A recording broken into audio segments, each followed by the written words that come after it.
2025년도 첫 번째 주일입니다. 첫 번째 단추를 잘 채우면 끝까지 잘 채울 수 있다, 그런 말이 있죠. 첫 번째 주일 예배를 통해서 우리가 은혜를 받고 믿음이 점점 자라는 한 해가 되시기를 바랍니다. 작년에 우리는 능력 있는 기도의 사람이 되라, 이런 표를 가지고 한 해를 지냈습니다. 이전보다는 조금 더 기도를 하려고 애를 썼어요. 금년에도 계속해서 기도에 힘쓰려고 합니다. 좀 부족하다, 이런 느낌이 들었기 때문이죠. 금년에는 그냥 기도하는 게 아니라 구체적인 제목을 여러분에게 드리기를 원해요. 그것은 바로 성령 충만을 주옵소서라는 기도 제목입니다. 뭐라고요? 성령 충만을 주옵소서. 1년 내내 우리가 기도해야 될 기도 제목이 있는데 성령 충만을 주옵소서라는 기도예요. 그래서 오늘 우리가 나눈 것처럼 표를 아버지 성령을 충만히 부으소서라고 정했습니다. 잊어버리지 마시고 올 한 해를 지나면서 성령 충만한, 정말 성령의 역사를 체험할 수 있는 모든 성도들이 되기를 원합니다. R.A. 토레이 목사님께서 이런 말을 했어요. 우리가 사는 시대는 기도하는 시대가 아닙니다. 사람이 노력하고 결정하는 그런 시대입니다. 사람이 계획하고 추진하고 이루는 시대, 하나님의 역사하심이 필요 없다고 생각하는 시대입니다.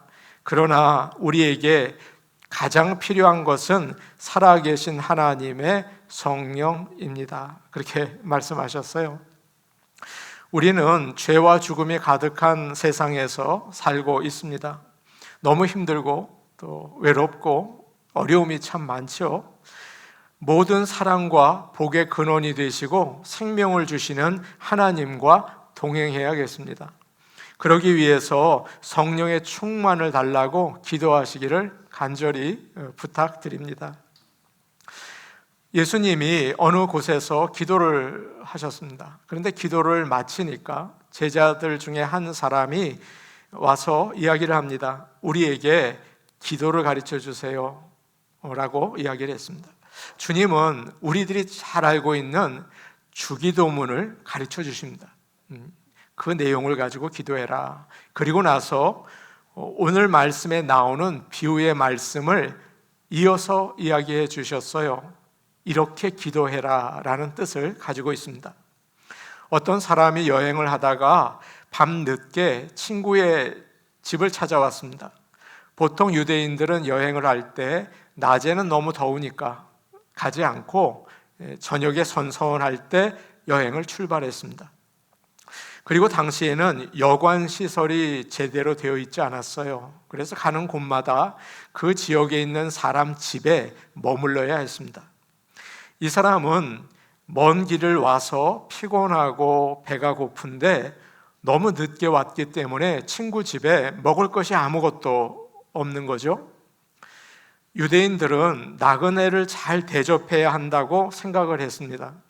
아브라함이 지나가는 나그네를 대접하다가 천사를 대접하게 되었고 하나님을 만나게 됐잖아요. 그리고 너에게 아들이 있을 거라는 축복을 듣기까지 했어요. 또 하나님은 이런 말씀을 하셨습니다. 너희는 나그네를 사랑하라. 너희도 애굽에서 나그네였기 때문이다 라고 말씀하셨어요. 그래서 이스라엘 사람들은 손님을 잘 대접하면 복을 받는다, 손님을 잘 대접하면 하나님이 기뻐하신다, 그런 생각을 가지고 살았습니다. 이 친구는 손님이 와서 음식을 주기 위해서 이웃에 있는 다른 친구 집에 가서 부탁하기로 했습니다. 그 집에 가서 친구요, 내게 떡 3덩이만 빌려주게. 친구가 찾아왔는데 대접할 게 없어서 그러네. 안에 있던 친구가 대답을 합니다. 나를 괴롭게 하지 말게. 문을 잠갔고 이제 가족들이 다 누워서 자네. 일어나서 줄 수 없네. 그만 가게 라고 이야기를 했어요. 당시의 집은 룸 하나로 되어 있었습니다. 스튜디오 같은 거죠. 그래서 거기에 가족들이 이불을 깔고 다 누워 잤어요.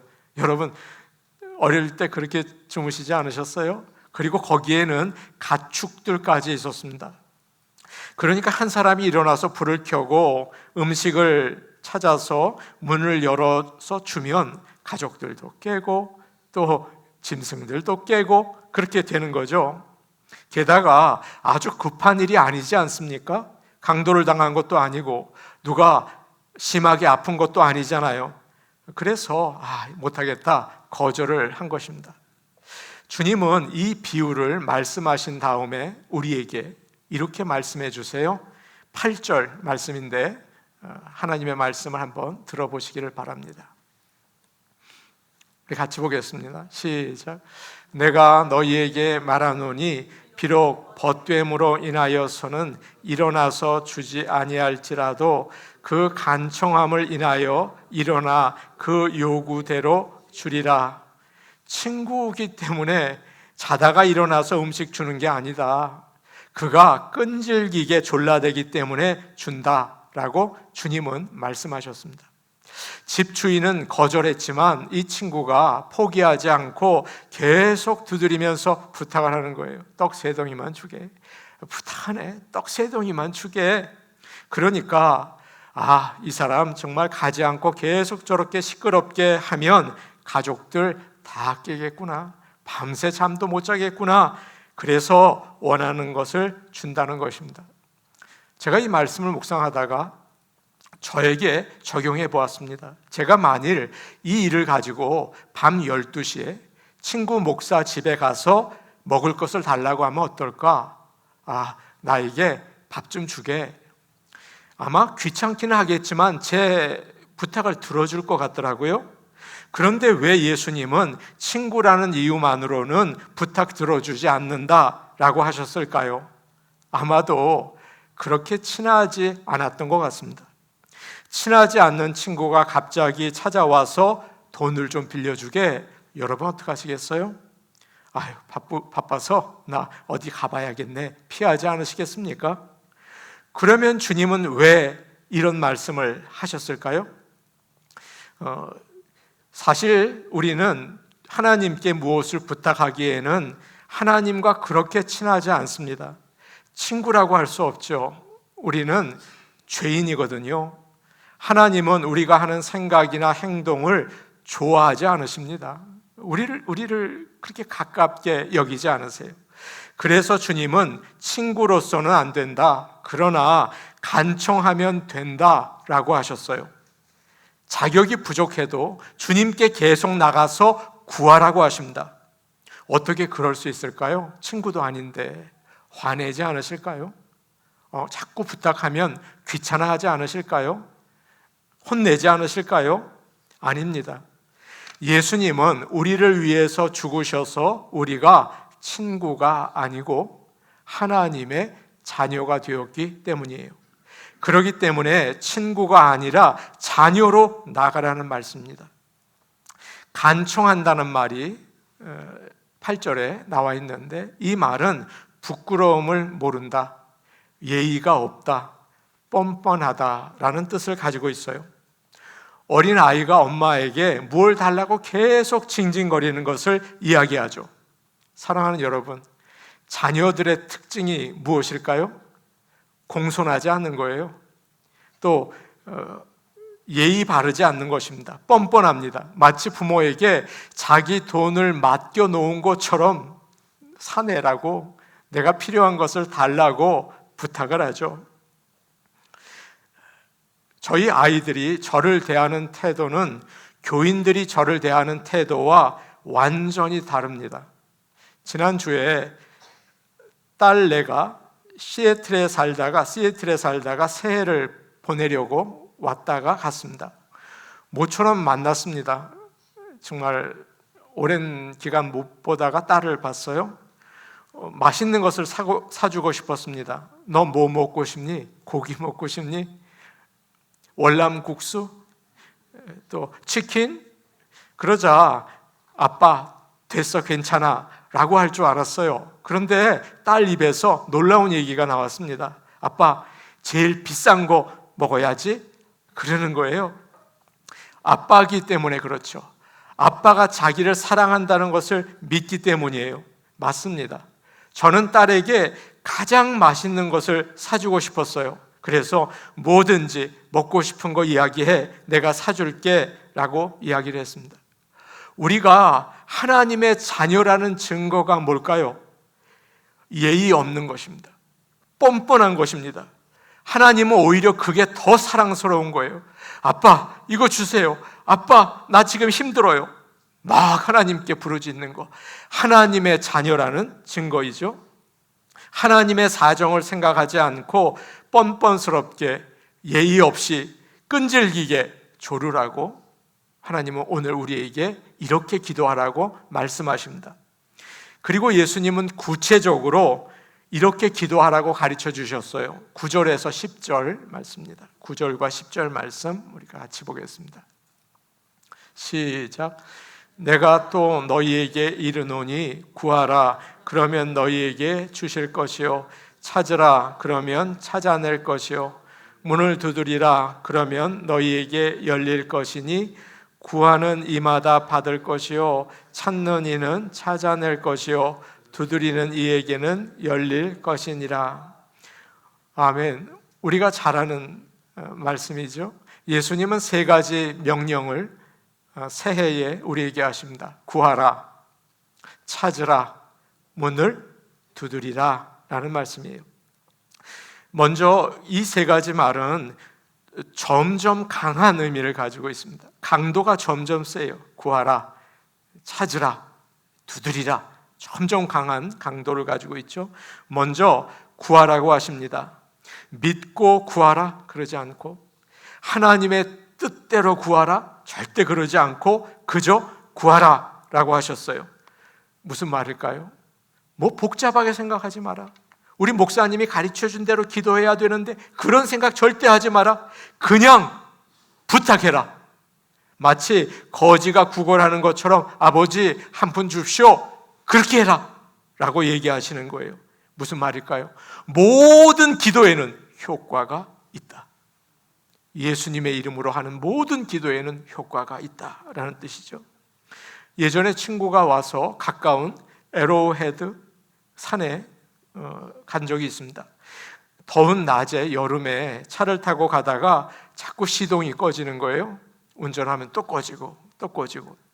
그래서 우리는 산 아래에 있는 어느 마을에 갔습니다. 어떤 가게에 들어가서 도와주세요 라는 말을 했더니 주인이 웃으면서 차의 후드를 열고 그 물을 갖다가 가득 채워주더라고요. 그리고 들어오라고 하면서 음료수를 주고 쉬게 해주었습니다. 얼마나 고맙던지 그 다음에 차를 가지고 산에 올라갈 수가 있었습니다. 오늘 말씀을 묵상하니까 갑자기 그 생각이 났어요. 하나님은 우리가 목마를 때 구하면 영원한 물을 주시고 쉼을 주시는 분이십니다. 그분은 도와주려고 준비하고 계세요. 구하기만 하면 되는 것입니다. 하나님이 말씀하셨습니다. 너희가 내게 부르짖으며 내게 와서 기도하면 내가 너희들의 기도를 들을 것이요. 때로 우리의 기도가 너무 보잘것없습니다. 저의 기도가 너무 아무것도 아닌 것 같고 아침에 그저 형식적으로 허공을 맴도는 것 같이 느껴질 때도 있어요. 그러나 하나님은 오늘 우리에게 말씀하십니다. 구하라 라고 말씀하세요. 다음으로는 찾으라 라고 하십니다. 구하고 싶은데 뭘 구해야 할지 모를 때가 있어요. 그럴 때 모든 것을 아시는 하나님을 찾으시기를 바랍니다. 아이들을 보면 항상 엄마가 어디에 있는지 찾더라고요. 가끔 저를 찾을 때가 있어요. 아빠, 왜 그래? 엄마 어디 있어? 그래. 전화를 해도 아빠, 왜? 엄마가 전화를 안 받아? 자꾸 그래요. 저는 필요가 없는 존재인 것 같습니다. 나이가 아이들이 많이 들었어요, 이제는. 그리고 먼데 살아요. 그런데도 자꾸만 계속 엄마와 카톡으로 속닥 거립니다. 저는 뭐 찾지를 않습니다. 마찬가지죠. 어디에 있든지 무엇을 하든지 하나님 어디에 계시지? 우리 하나님은 왜 전화를 안 받으시는 거지? 찾고 또 찾으시기를 바랍니다. 하나님은 말씀하세요. 나를 사랑하는 자들이 나의 사랑을 입으며 나를 간절히 찾는 자가 나를 만날 것이다. 사랑하는 여러분, 2025년도에는 정말 하나님을 찾으시기 바랍니다. 그래서 하나님을 꼭 만나는 인생의 복된 한 해가 되시기를 축복합니다. 마지막으로 두드리라고 하세요. 지금까지는 구하고 찾아 돌아다녔지만 이제는 두드리라고 하세요. 적극적으로 행동하라는 거죠. 문을 열어주지 않으니까 열릴 때까지 두드리라는 것입니다. 여러분, 너무 무례하지 않을까요? 그런데 우리 아이들이 어떻게 했습니까? 집에 오면 문을 열어달라고 계속 두드려요. 계속 초인종을 눌러요. 그런 사람은 아이들밖에 없어요. 얼마나 무례한지. 예전에 한국에서 첫째 아이가 어렸을 때 열이 막 밤새 나는 거예요. 제가 새벽을 기다렸다가 동네 약국으로 뛰어갔습니다. 그래서 셔터 문이 내려져 있는데 그걸 막 두들겼어요. 급하니까. 아무 소식이 없어요. 제가 그만뒀을까요? 계속 셔터문을 막 두들기는 거예요. 그러니까 거기서 사람이 나와요. 셔터문을 조금 올리더니 무슨 일이냐고. 저희 아이가 너무 아픕니다. 열이 떨어지지 않아요. 그 얘기를 했어요. 그러니까 불을 켜더니 약을 줘서 주었습니다. 여러분, 살다 보니까 문이 닫혀서 열리지 않을 때가 있어요. 살다 보니까 너무 바람이 세서 막 흔들릴 때가 너무 많아요. 여러분, 그렇지 않습니까? 우리 힘으로는 열 수가 없어요. 우리 힘으로는 서 있을 수가 없어요.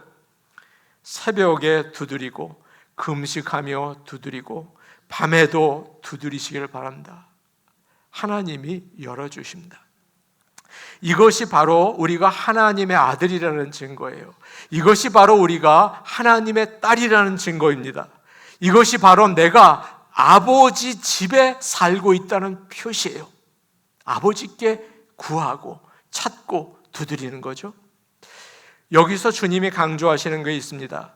구하라, 찾으라, 문을 두드리라. 이 모든 말은 현재형으로 되어 있든지 아니면 진행형으로 되어 있어요.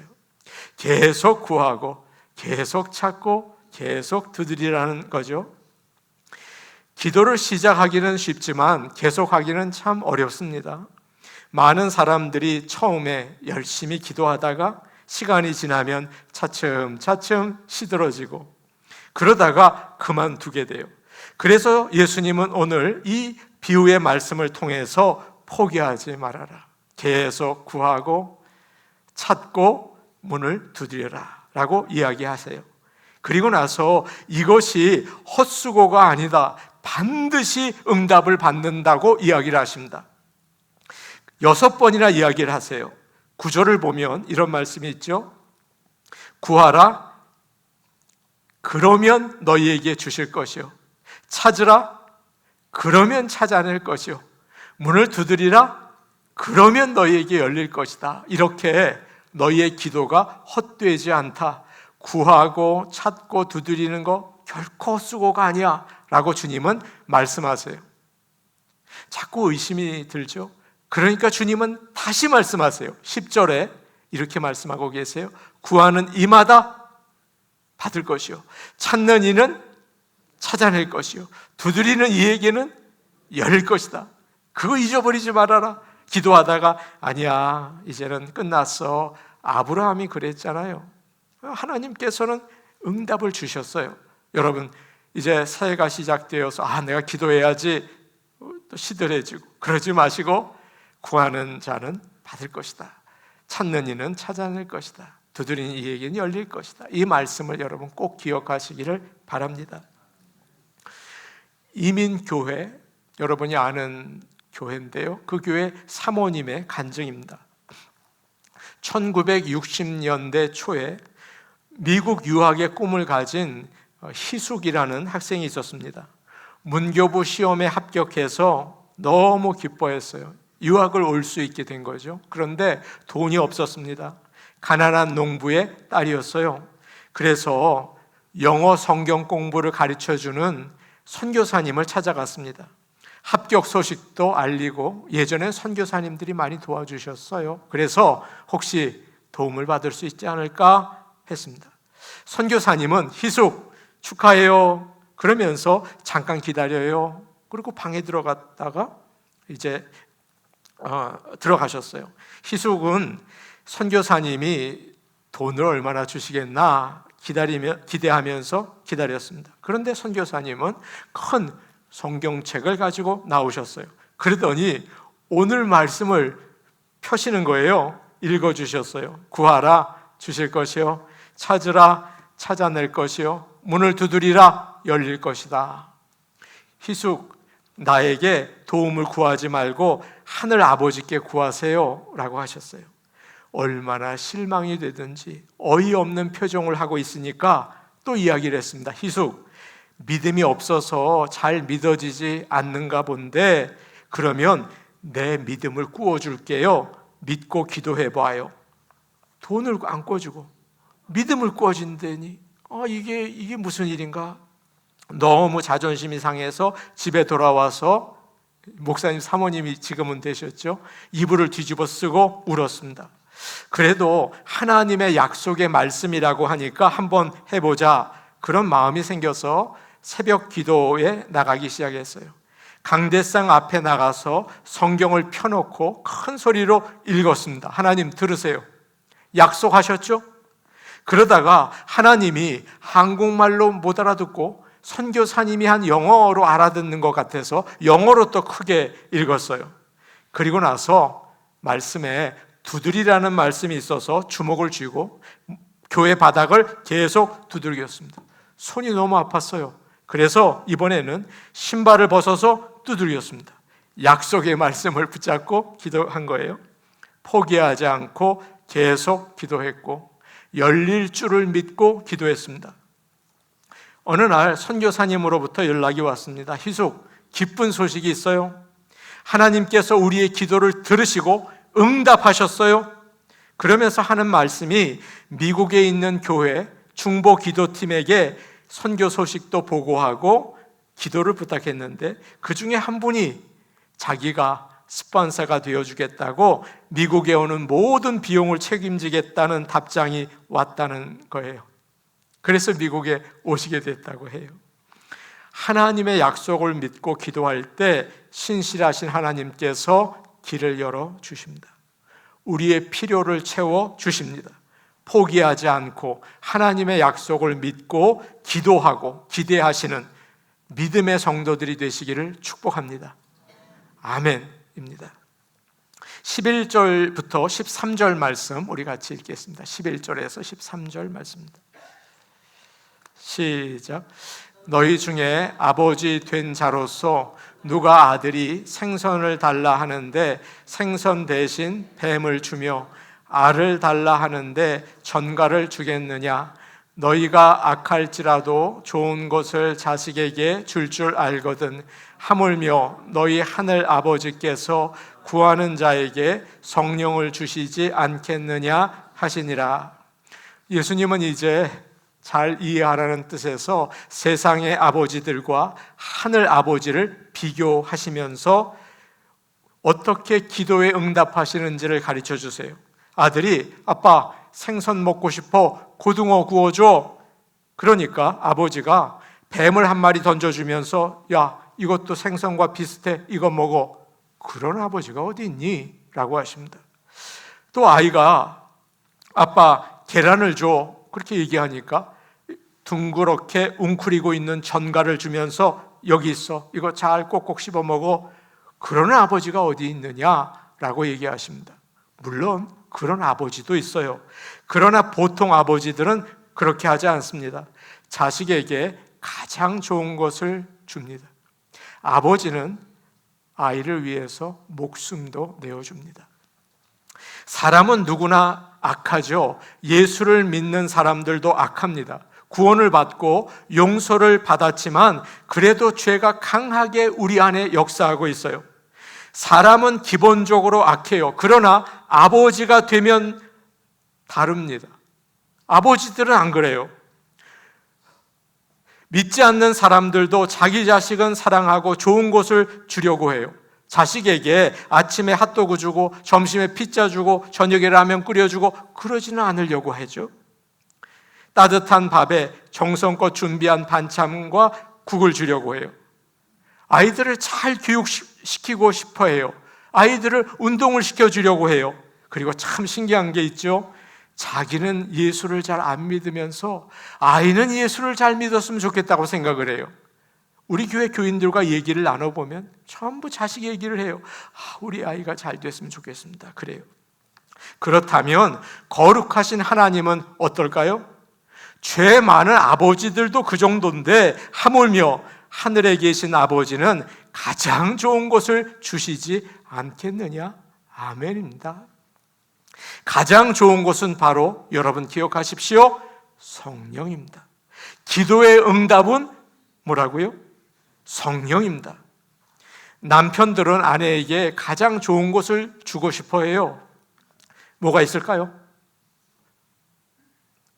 다이아몬드 반지, 또 명품 가방, 비싸다는 최고급 화장품, 여행, 그런 게 있겠죠.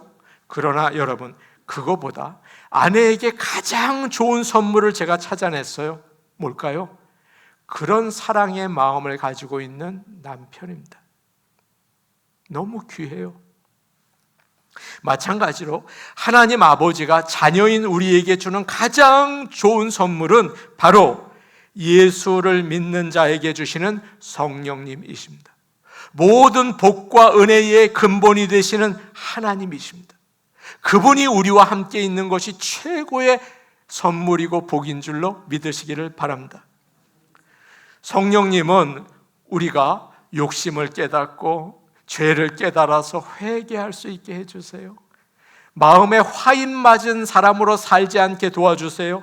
예수님을 나의 구주로 믿고 구원받게 하세요. 영원한 죽음에서 생명을 얻게 하세요. 하나님 나라의 백성으로 살게 해주세요. 필요한 것도 주세요. 평안과 기쁨도 주세요. 성령님은 모든 복과 은혜의 근원이세요. 성령 충만하시기를 바랍니다. 주변적인 거 구하기보다 머리가 좋아서 근본적인 거 구할 수 있기를 바랍니다. 성령의 충만을 구하시기를 바랍니다. 그것이 중요합니다. 이런 놀라운 선물을 어떻게 받을까요? 오늘 말씀에서 이렇게 얘기하고 있어요. 13절 말씀 우리 한 번 더 보면서 정답을 찾아봅시다. 시작. 너희가 악할지라도 좋은 것을 자식에게 줄 알거든 하물며 너희 하늘 아버지께서 구하는 자에게 성령을 주시지 않겠느냐 하시니라. 돈만 구하면 주시는 게 아니에요. 돈도 구하면 주시더라고요. 제가 지난 송구영신 때 말씀드린 것처럼 하나님 저 얼마 필요해요? 주시더라고요. 그런데 그것만이 아니에요. 가장 좋은 거 구하세요. 성령을 달라고 구하시기를 바랍니다. 비유에 나오는 사람처럼 문을 계속 두드리면서 떡 3덩이를 주세요. 그렇게 성령을 달라고 구하시기를 바랍니다. 주시려면 주시고 안 주시려면 마시고 그런 식으로 신앙생활을 해서는 안 되는 것입니다. 사모하고 성령 충만을 주세요. 나에게 성령 충만함을 주세요. 구하시기를 바라요. 찬송을 부를 때도 여러분 성령 충만을 사모하며 찬송하시기 바랍니다. 저는 찬송가 368장을 부르면 마음에 막 불이 일어나서 너무 감격을 받습니다. 주 예수여 은혜를 내려주사 곧 충만케 하옵소서. 이 주리고 목마른 나의 마음에 주 성령을 부으소서. 주 예수여 충만한 은혜 내 영혼에 부으소서. 주 예수만 나의 힘되고 내 만족함 됩니다.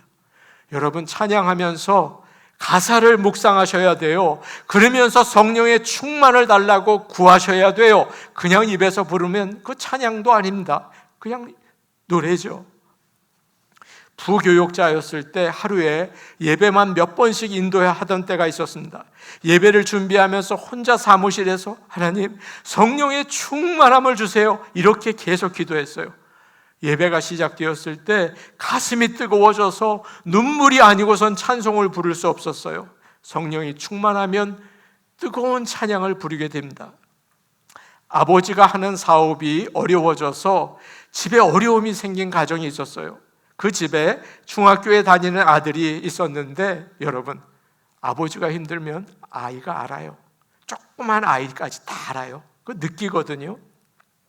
걱정이 가득한 마음으로 학교에서 돌아왔는데 부엌에서 설거지하는 어머니가 찬양을 하고 있었습니다. 험한 시험 물속에서 나를 건져주시고 노한 풍랑 지나도록 나를 숨겨주소서. 이 소리를 들은 아들이 떡 멈춰섰어요. 갑자기 눈물이 나면서 생각이 들었습니다. 하나님이라는 생각이었어요. 어릴 때부터 교회에 다니긴 했지만 그냥 하나님이 계신가 보다 그렇게 생각했지 정말 하나님을 느껴본 적이 없었어요.